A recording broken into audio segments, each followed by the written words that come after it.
মানুষ হইতেছে বেশি, মানুষ চাপতে চাপতে বেশি মানুষ একদম ইয়ে হয়ে যায়। সত্যি মানে আর বাপের পরিচয় দিতে পারবো, আর বাপের পরিচয় যদি দিতে পারে তাহলে হইলো আর জুতা আমার গাল। এতদিন কোনো ঝামেলা করতে চাইনি, কোনো কিচ্ছু করতে চাইনি, বাধ্য করছে এখন আমার যদি ছেলে না থাকতো আমি এগুলো কোনো কিছুই করতাম না। আমার ছেলেটা হয় এখন আমার জীবনটা তেজপাতা বানায় দিতেছে। বেশি লাগছিস না পিসটা এখন দেখ, সত্যি কথা কইলে কেমন চুপ করে আসিস কি লেগে এখনো যা না তাই। আর মার বলে আমার সিজারের সময় বলে আর মার চুরি বন্ধক দিছে, অথচ আমার সিজারের 7 দিন পরে যে চুরি কিনছে তাই এই চুরি আবার বন্ধক দেয় মানে মিথ্যাবাদী জানি কোথাকার। পুরা মায়ের যে পুরা মিথ্যাবাদীর একটা ইয়া। তিশার কারণে আজকে এতগুলো জীবন নষ্ট। অবশ্যই পরকীয়া করে দীপার সংসারটা ভাঙছে, আমার বাচ্চার হচ্ছে বাপের ভালোবাসা থেকে বঞ্চিত করছে। তিশা মেয়েটা ফালতু, ওর মাটাও ফালতু, একদম পুরা গোষ্ঠী ফালতু। ওর কোনো বাপের পরিচয় আছে? খালি আমি এতটুকু কমো যে যদি মানুষের জন্মের হয়ে থাকে আর বাপের পরিচয় দেখে আইসা, বাপের পরিচয় নাই আবার বাপ নিয়ে তো বড়াই। ওর কোন বাপ থাকে বিদেশ? তিশা একটা বহুরূপী নারী, বহুরূপী নয়, একটা কাল নাগিনী। দীপারে অনেক ব্লেম দিছে, কিন্তু এখন বুঝতেছি দীপারেও সেম আমার মতন ওই মেয়েটার লাইফ শেষ করে দিছে, টর্চার করতে করতে দীপার লাইফটা শেষ করে দিছে। আর দীপারে আমি এতদিন ভুল বুঝছি। এতদিন কেমনে ছিলা তুমি আপু? তিশার ভাব দেখলেই উঠে যায়। আপু এতদিন আমি অনেক থাকার চেষ্টা করছি, আমি যখন প্রেগনেন্ট হই তখন থেকে আমি মানে অনেক চেষ্টা করছি যাতে আমরা না হয়, অনেক চেষ্টা করছি। যখন দেখে আর পারতেছি না তখন আইসা পড়ছি। এতদিন তোমাদেরকে আমি কোনো কিছুই বলি না, আমি চাইছি যে কোনো ঝামেলা না হোক, কোনো ঝামেলা যাতে না হোক। আমাকে লাস্টের দিন আসার সময় আমার তিশা আমাকে চুল ধরে মারছে, থাপ্পড় দিচ্ছে, আহাত আমাকে মারছে। ওই বাসার একটা মানুষও আমাকে আটকায় নেই, ওদের আটকায় নেই যে ওকে মাইরো না। সব হইলো ওদের পাঁচেরটা থাকে সবগুলাই। ইরফান বলো, জিহাদ বলো, সাইমন বলো, তারপর সামি, মুনতাহা, সব একটা মানুষ আটকাইতে আসে নাই। একটা মানুষের যদি আটকাইতে আসতো তাহলে আমি মনটার বুঝ দিতে পারতাম না যে এই মানুষটা ভালো, এই মানুষটা মানে মায়া দরতা আছে। একটা মানুষ আটকাইতে আসে নাই। আমার গায়ে হাত না তুললে আমি কখনোই আসতাম না ওই বাসা থেকে, কোনোদিনও আসতাম না। দীপার সাথে কথা বলো, দীপার সাথে আমার কথা বলার মতো কোনো ওয়ে নেই, কারণ দীপার সাথে হচ্ছে আমার ননাসের সাথে কথা হয়। আমি চাই না যে আমার ননাস এখানে জড়াক কোনো কিছুতে, আমার শ্বশুরও জড়াক আমি চাই না, কারণ আমার শ্বশুর অনেক ভালো মানুষ।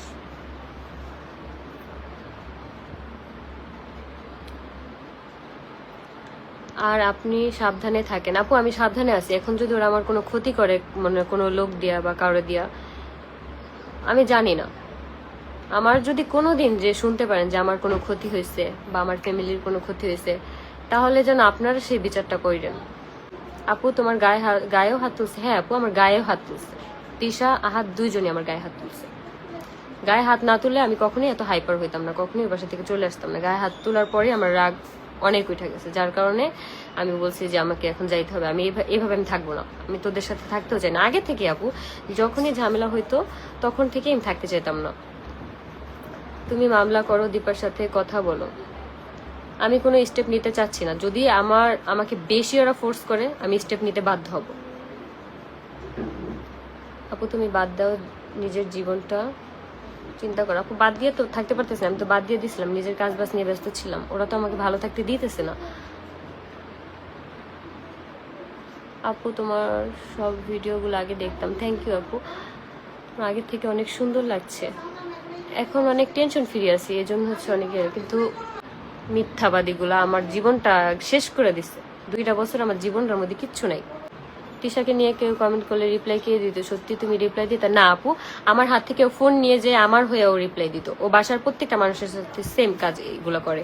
ওকে নিয়ে কেউ খারাপ কথা বলে সে নিজের আইডি থেকে রিপ্লাই দিত না, সে হচ্ছে আরেকজনের আইডি থেকে গিয়ে তারপর হচ্ছে অকথ্য কুকথ্য ভাষায় গালাগালি করতো। সত্যি কখনো চাপা থাকে না, মানুষকে ধোকা দিয়ে ঠিক না। কি বলবো আপু, আমার কিছু বলার নাই, কোনো কিছু ইয়া করার নাই। আমি এতদিন চাইছি আপু যে আমি হয়তো মানে কোনো ঝামেলার মধ্যে যাইতে চাই না। আমি একটা সাধারণ পরিবারের মেয়ে, মানে আমাদের একটা ফ্যামিলি আছে, বুঝছো আপু, আমাদের একটা ফ্যামিলি আছে। ওদের মতন আমরা তো বাজাইরা না, ওর মা আর মেয়ের মতন আমরা তো বাজাইরা না। ওর মা হচ্ছে 8 বছর ধরে লিভিনে থাকতেছে, ওর বাপের কোনো পরিচয় নাই। ওর বাপ 4 থেকে 5টা মানে এমনি বাপ, ওর যেই বাপ হচ্ছে বিদেশে থাকে সেই বাপরে কোনোদিন দেখাতে পারছে আজকে পর্যন্ত? যদি দেখাতে পারে তাহলে হচ্ছে আমি আর কি বলবো, আমার কোনো বলার কোনো ভাষা নেই, যদি দেখাতে পারে। আর সানিমের আব্বুরে দেখায় না, কারণ সানিমের আব্বুর মনে হয় আরেকটা সংসার আছে, যার কারণে সানিমের আব্বুরে দেখায় না। ওর মা হচ্ছে সবসময় ওদের বাসার অ্যাড্রেস হাইড করে রাখে সবসময়। আমি যখন চলে আসছি, আমাদের মধ্যে যখন ঝামেলা চলতেছে ওর মাকে নিয়ে, তখন একটু একটু টুকটাক ঝামেলা, তখনই ওদের বাসার অ্যাড্রেস চেঞ্জ করছে যাতে করে ওর মাকে কেউ খুঁজে না পায়। বাবু কেমন আছে? বাবু আলহামদুলিল্লাহ ভালো আছে। ইভেন আমার ছেলের পর্যন্ত খরচ দেয় না। আমি জাস্ট এতটুকু বলবো, আমার ছেলের খরচ যেন মাসে মাসে দেওয়া হয়। আমি আমার ছেলেকে দেখা থেকে কারো বঞ্চিত করিনি। আমার ছেলেকে যখন মন চায় তখন দেখবে, এটা নিয়ে আমার কোনো সমস্যা নেই, কোনো কিচ্ছু নেই।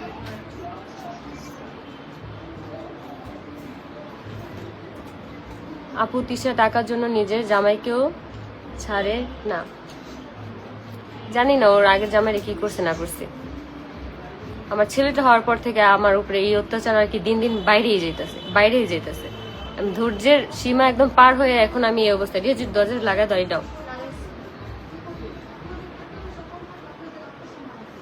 তুমিও কম না, কয়দিন যাইতে না যেতে বয়ফ্রেন্ড কেন? আরে আপু আপনি হচ্ছেন ভুল বুঝতেছেন। আমার বয়ফ্রেন্ড ছিল সেই কলেজ লাইফে, আমি রিলেশন করছি।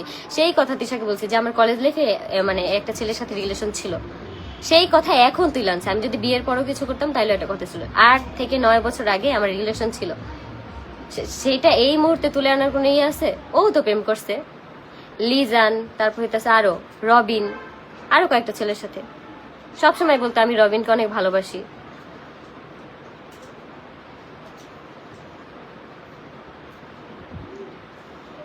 অনেক দোয়া রইল আপু আপনার জন্য। থ্যাংক ইউ আপু, দোয়া করেন। তিশা একটা ডাইনি না, ও একটা থার্ড ক্লাস, পুরো একদম থার্ড ক্লাস।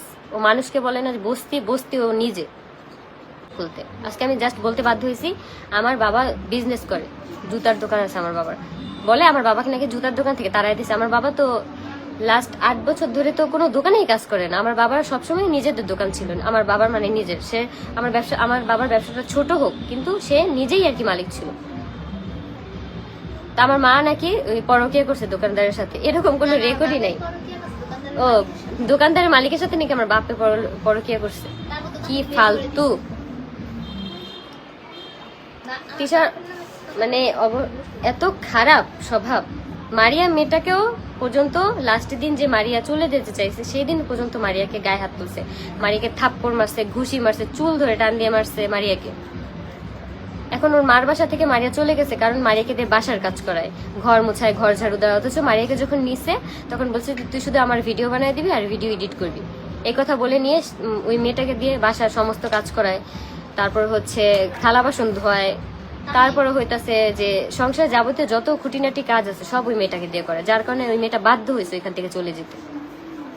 তারপর মৌকে আমি বলে নিয়ে আসছি যে মৌ হচ্ছে তিশার অ্যাসিস্ট্যান্ট হিসাবে আসবে। আসার পরে মৌকে দিয়ে বাচ্চা পালাইছে, ফিটার ধোয়াইছে, মৌ মানে বাবুদের জামা কাপড় ধোয়াইছে, রুম গুছানোর থেকে শুরু করে সবকিছু করাইছে। অথচ মৌর সাথে আমার কথা হয়েছে মৌ তিশার অ্যাসিস্ট্যান্ট হিসাবে কাজ করবে। মৌকে আমি নিজে নিয়ে আসছি। তিশা তখন বলছে আমার অ্যাসিস্ট্যান্ট আমার সাথে সাথে থাকবে, আমার কখন কি লাগবে এনে দিবে না দিবে সবকিছু করবে। বাচ্চা পালার কোনো কথাই ছিল না। আপু আপনাদের পাশে আছি, দোয়া করেন আপনি ভালো থাকেন। আপু আমি ভালো থাকতে চাই, ওরা আমাকে ভালো থাকতে দিবে না। আখির বাবা অনেক ভালো মানুষ, আখির মা অনেক ভালো। আমাদের এরকম কোনো ব্যাড রেকর্ডই নেই। আমার বাবার মায়ের যদি ব্যাড রেকর্ডই থাকতো তাহলে ক্যামেরা আড়াল করে রাখতাম, দেখাইতাম না। যে বলতাম আমার বাবা বিদেশে, আমার বাবা বিদেশ থাকে, আমার বাবা আমেরিকা থাকে।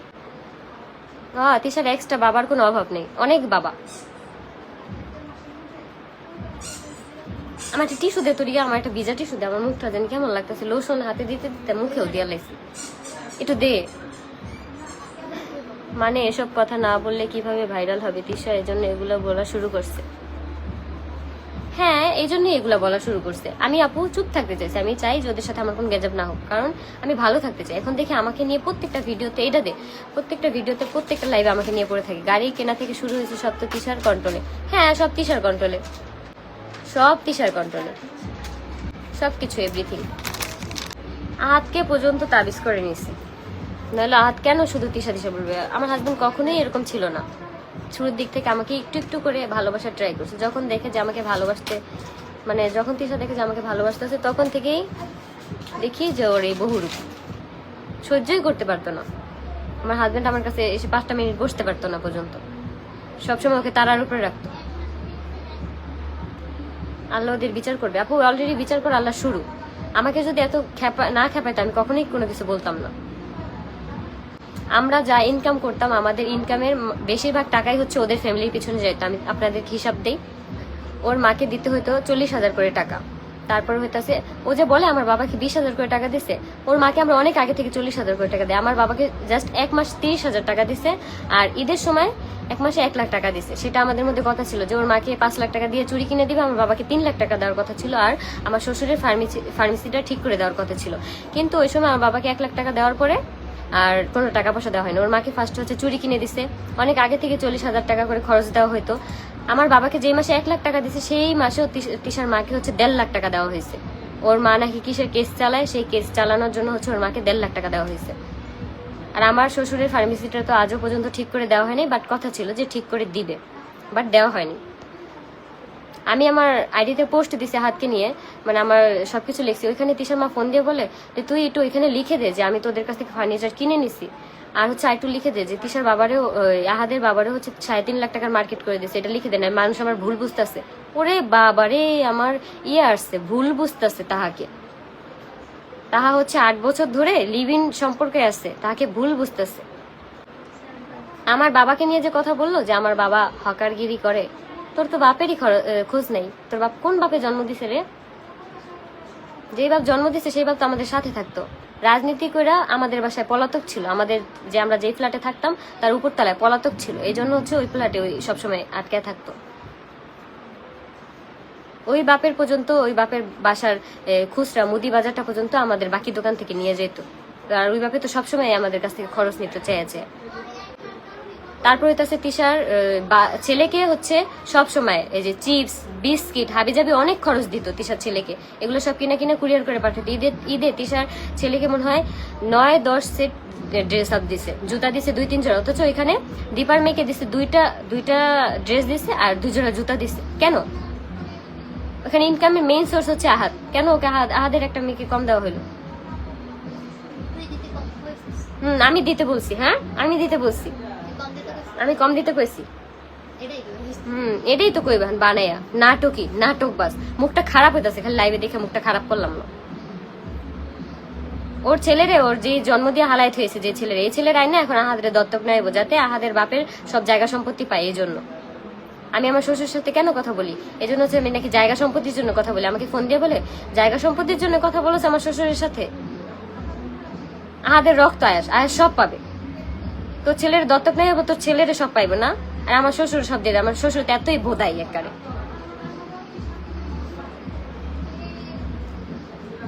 বিয়ের আগে হচ্ছে দীপা থাকাকালীনই ওরা পরকীয়া করছে।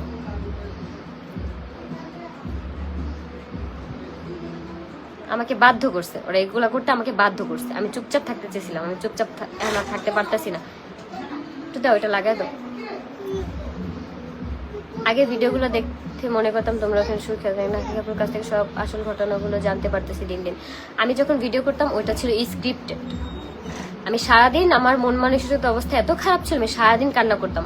তিশার মা আর তিশা বলতো যে তুই সারাদিন যতই কান্না করিস না কেন, কিন্তু ভিডিওতে যখন আসবি তখন তোর হাসি মুখ থাকতে হইব। তখন নাকি আমার হাসি মুখ থাকতে হইব। নাটক বাস। হাসি মুখ থেকে কি হইলো? সেটা আমার পোলাটারে তো আমি সবকিছু থেকে বঞ্চিত করলাম। আমি চাই যে আমার পোলার সব ভরণ পোষণের দায়িত্ব নেক, নাহলে এই পরিণাম খুবই খারাপ হবে, খুবই খারাপ হবে, মানে খুবই খারাপ হবে।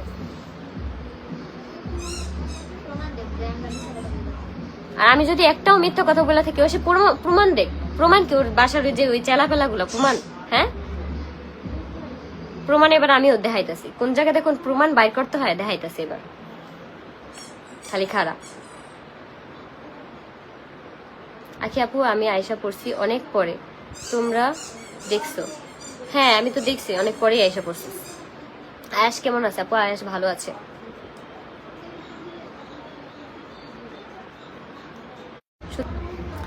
শুধু কি তিশা খারাপ, রাতুলও কম খারাপ না। রাতুল মানে আহাত। হ্যাঁ জানি রাতুল মানে আহাত। আমাদের রাজাশনি থাকতো আগে, অনেক পরকিয়া করছে। আমি জানি আমার হাজবেন্ডের একাধিক প্রেম ছিল, আমি সবই জানি।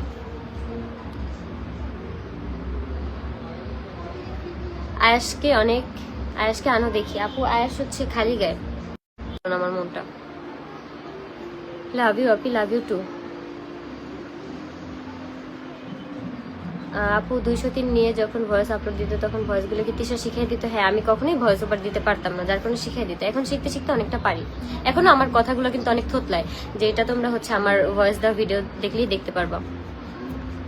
আমার কমেন্ট পড়েন, টুটুলের সংসার। আপু এই যে পড়ছি তোমার কমেন্ট। হ্যাঁ আপু, তখন হচ্ছে সেই ভয়েসগুলো আমাকে শিখিয়ে দিত। এমনও দিন গেছে ভয়েস দিতে দিতে মনে করো 4-5 বার করে দিতাম, তারপর হচ্ছে দেওয়া একদম ঠিক হতো। আমি হচ্ছে এখন লাইফটা শেষ করব।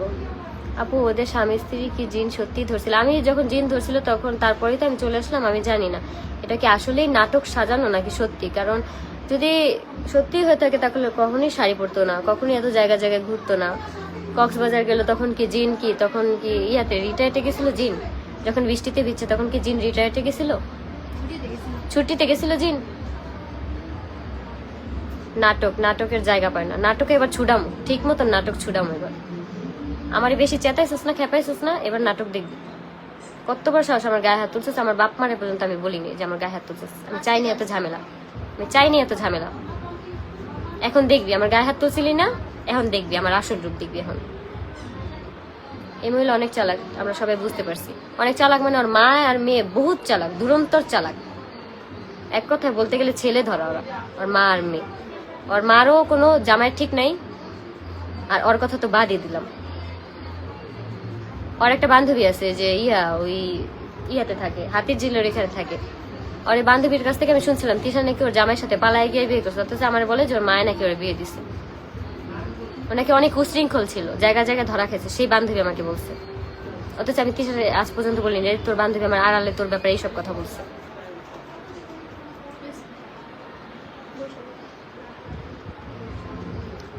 খালি গিয়ে যাবি, এক কাপড় চোপড় যাবি। তারপরে আমি আয়েশের যেহেতু আমি এখন বাসার দুইটা থাকছে, কি করতে চাচ্ছে? বেডরুম যে আলাদা করবে? তুমি কি একদিন আমার সাথে ঘুমাবে, একদিন ওর সাথে ঘুমাবে, এইভাবে করে কথা। ঠিক, সবাই ভালো থাকো, সুস্থ থাকো। আপু যেদিন আসলে সেদিন ঝগড়াটা কি হয়? সেদিন হচ্ছে আমাদের 3-4 দিন ধরে আমাদের ঝগড়াটা চলতেছে। সেদিন সকালবেলা আমরা ঘুম থেকে উঠে, আমরা তো আবার ঘুম থেকে উঠি দুপুরবেলা, তা সেটাই আমাদের কাছে সকাল। তো ঘুম থেকে উঠেই তিশা বেডরুম আলাদা করতেছিল। তো সবাইকে দিয়ে বলতেছে নবাবজাদিরে ডাক দে, বেডরুম আলাদা করব। মানে নানান ধরনের খারাপ খারাপ ইঙ্গিত করে কথা বলতেছিল। তখন আমি আর ওর সাথে কথা যাইনি। তখন আমি আমার হাজবেন্ডকে ডাক দিচ্ছি যে আমার সাথে একটু আসো, কথা বলো। তখন আমি আমার হাজবেন্ডকে ডাক দিয়ে বলতেছি যে কিভাবে কি করতে চাচ্ছে, বেডরুম যে আলাদা করবে? তুমি কি একদিন আমার সাথে ঘুমাবে, একদিন ওর সাথে ঘুমাবে, এইভাবে বলতেছে। আমি জানি না আমাকে কেন প্রেশার দিতেছো, আমাকে মেন্টালি প্রেশার দিতেছো, টর্চার দিতেছো, এরকম জোরে জোরে কথা বলছে। তখন আমি বেডরুম খুলে আমি বলে তিশাকে ডাক দাও। তিশাকে ডাক দিচ্ছি। তিশা আমাকে বলতেছে কেন আমার হাজবেন্ডকে তুই মেন্টালি প্রেশার দিতেছো, মানসিক ভাবে তো শেষ হয়ে যাচ্ছে তোর জন্য দিন দিন, এরকম ভাবে আমাকে কথা বলতেছে। পরে আমি বলতেছি যে আমি ওর কাছে একটা কথা জিজ্ঞেস করলেও যদি এটা খারাপ হয় বা মেন্টালি প্রেশার দিই তাহলে আমি এখানে থাকবো না। এই কথাটা বলার পরে হাত হচ্ছে আমাকে 2টা থাপ্পড় মারছে। আমি বলছি যে আমার বলতেছে যে এত উঁচু গলায় কথা বলতেছে, 2টা থাপ্পড় মারো, আমাকে থাপ্পড় মারো। তখন আমি হাতের হাত ধরে টান দিয়ে বলছি যে হ্যাঁ থাপ্পড় মারো, আমাকে মারো। তখন হচ্ছে সেই হাত ধরাতে তার হাতে শিলি ছিল, ব্যথা পেয়েছে, কিন্তু এটা আমি ভুলবশত আর কি, আমার খেয়াল ছিল না তখন রাগের মাথায়। তারপর হচ্ছে আমাকে 2টা থাপ্পড় মারে।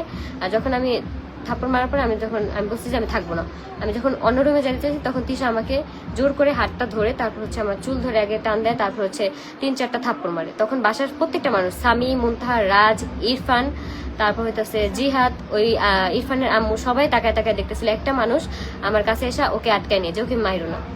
তিশা মারার পর আমি অন্য রুমে চলে যাই, আমি আমার ব্যাগ গোছানোর জন্য। পরে আমার বলতেছে তুই খালি গায়ে যাবি, তুই বস্তির মেয়ে, বস্তির থেকে যেভাবে আসো সেভাবে যাবি, এরকম বলতেছে যে তুই খালি গায়ে যাবি, এক কাপড় চোপড় যাবি। তারপরে আমি আয়েশের যেহেতু হচ্ছে আমি একা, আমার কোনো কাপড় চোপড় নিতে দেবে না, তো ওই জন্য হচ্ছে আমি আমার কাপড় চোপড় নিয়ে আমি আয়েশের ব্যাগ নিয়েছি, আয়েশের ব্যাগ গুছাবো।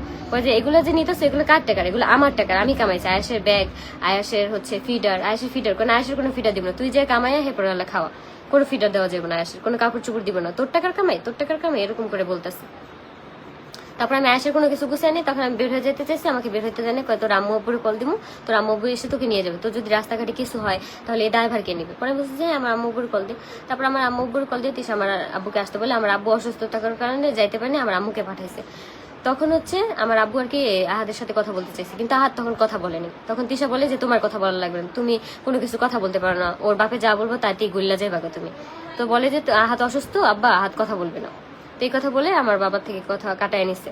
তো তারপর হচ্ছে আমার আম্মু যখন আসে তখন নাটক যে থাক কাকি যা হওয়ার হয়েছে, চল আমরা কক্সবাজার যাই, কক্সবাজার থেকে এসে তুই তোর বাসায় যাস। আমি কই না, আমার এখন কক্সবাজার যাওয়ার কোনো মন মানসিকতা নাই, তোরা যা, আসার সময় আমাকে বলছে আমি আসবো না। তো তারপরে হচ্ছে আমি আসার এই কথা বললে যখন আসছি তখন হচ্ছে তারা মানে আমার আম্মু যখন আসছে তখন হচ্ছে তিশা ইমোশনাল ব্ল্যাকমেল করতেছে। তখন আমার আম্মু বলতেছে যে ও আমার বাসায় কয়েকদিন থাইকা আসুক, তোমরা ইয়ে করো। পর বলতেছে যে না, এত কিছু বলার পর যাবি না, তাহলে থাক, যাওয়া লাগবে না। আমার আম্মুরে বলতেছে বস্তির একটা মেয়ে আনছিলাম, 3rd ক্লাস একটা মেয়ে আনছিলাম, আপনার মেয়ে আমাদের দুজনের জীবন শেষ করে দিছে। তখন আমার আম্মু বলছে যে তোমরা দুইজন যদি ওরা না আনতা, আমার আম্মু ভালো মতো বলছে, এইভাবেই বলছে যে তোমরা দুইজন যদি ওরা না আনতা তাহলে তোমাদের জীবন কিভাবে শেষ করতো। কোটা দাও কেন, তোমারও তো আল্লাহ মেয়ে দিছে, তুমি একদিন বুঝবা। আমার আম্মু অনেক কষ্ট থেকে বলছে, এই কথাটুকু জাস্ট বলছে। তখন তিশা যে মানে অন্য রুমে গিয়ে কি করলো, দরজা লাগাই দিছে, সে ফাঁসি দিবে, আত্মহত্যা করবে। তারপর হচ্ছে দরজা লাগাই দিয়েছে, তখন আর আমি ওয়েট করিনি ওখানে। আমার আম্মু বলে চল বাসায় চল। তারপর এখান থেকে আমরা চলে আসছি। আসার পরে হচ্ছে মানে এরপরে অনেক 2-3 দিন পরে হচ্ছে ওই বাসার আর কি আপা আমার ইরফানের আম্মুর সাথে আমার সবসময় যোগাযোগ ছিল। ইরফানের আম্মুর কাছে শুনতে পারি আজ যখন আসছে আধা ঘন্টা পরে, তখন হচ্ছে ওকে নাকি মানে অনেক খারাপ অবস্থায় উদ্ধার করে, যে ফাঁসি দিয়ে দিতে নিছিল তারপর উদ্ধার করে হচ্ছে তারা কক্সবাজারের জন্য রেডি হয়, কক্সবাজার যাবে। একটা মানুষ একদম ফাঁসি থেকে উদ্ধার করছে তাকে, তারপর নাকি তারা ব্যাগপত্র গুছায় কক্সবাজার গেছে। কোনোদিনও বিশ্বাস হয়? নাটক বাস একটা ফ্যামিলি।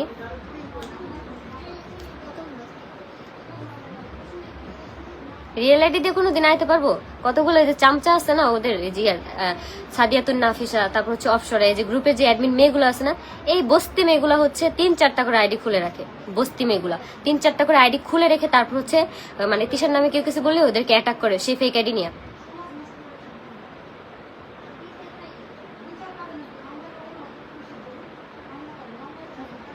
দাঁড়া, আমি হচ্ছে এখন লাইভটা শেষ করবো।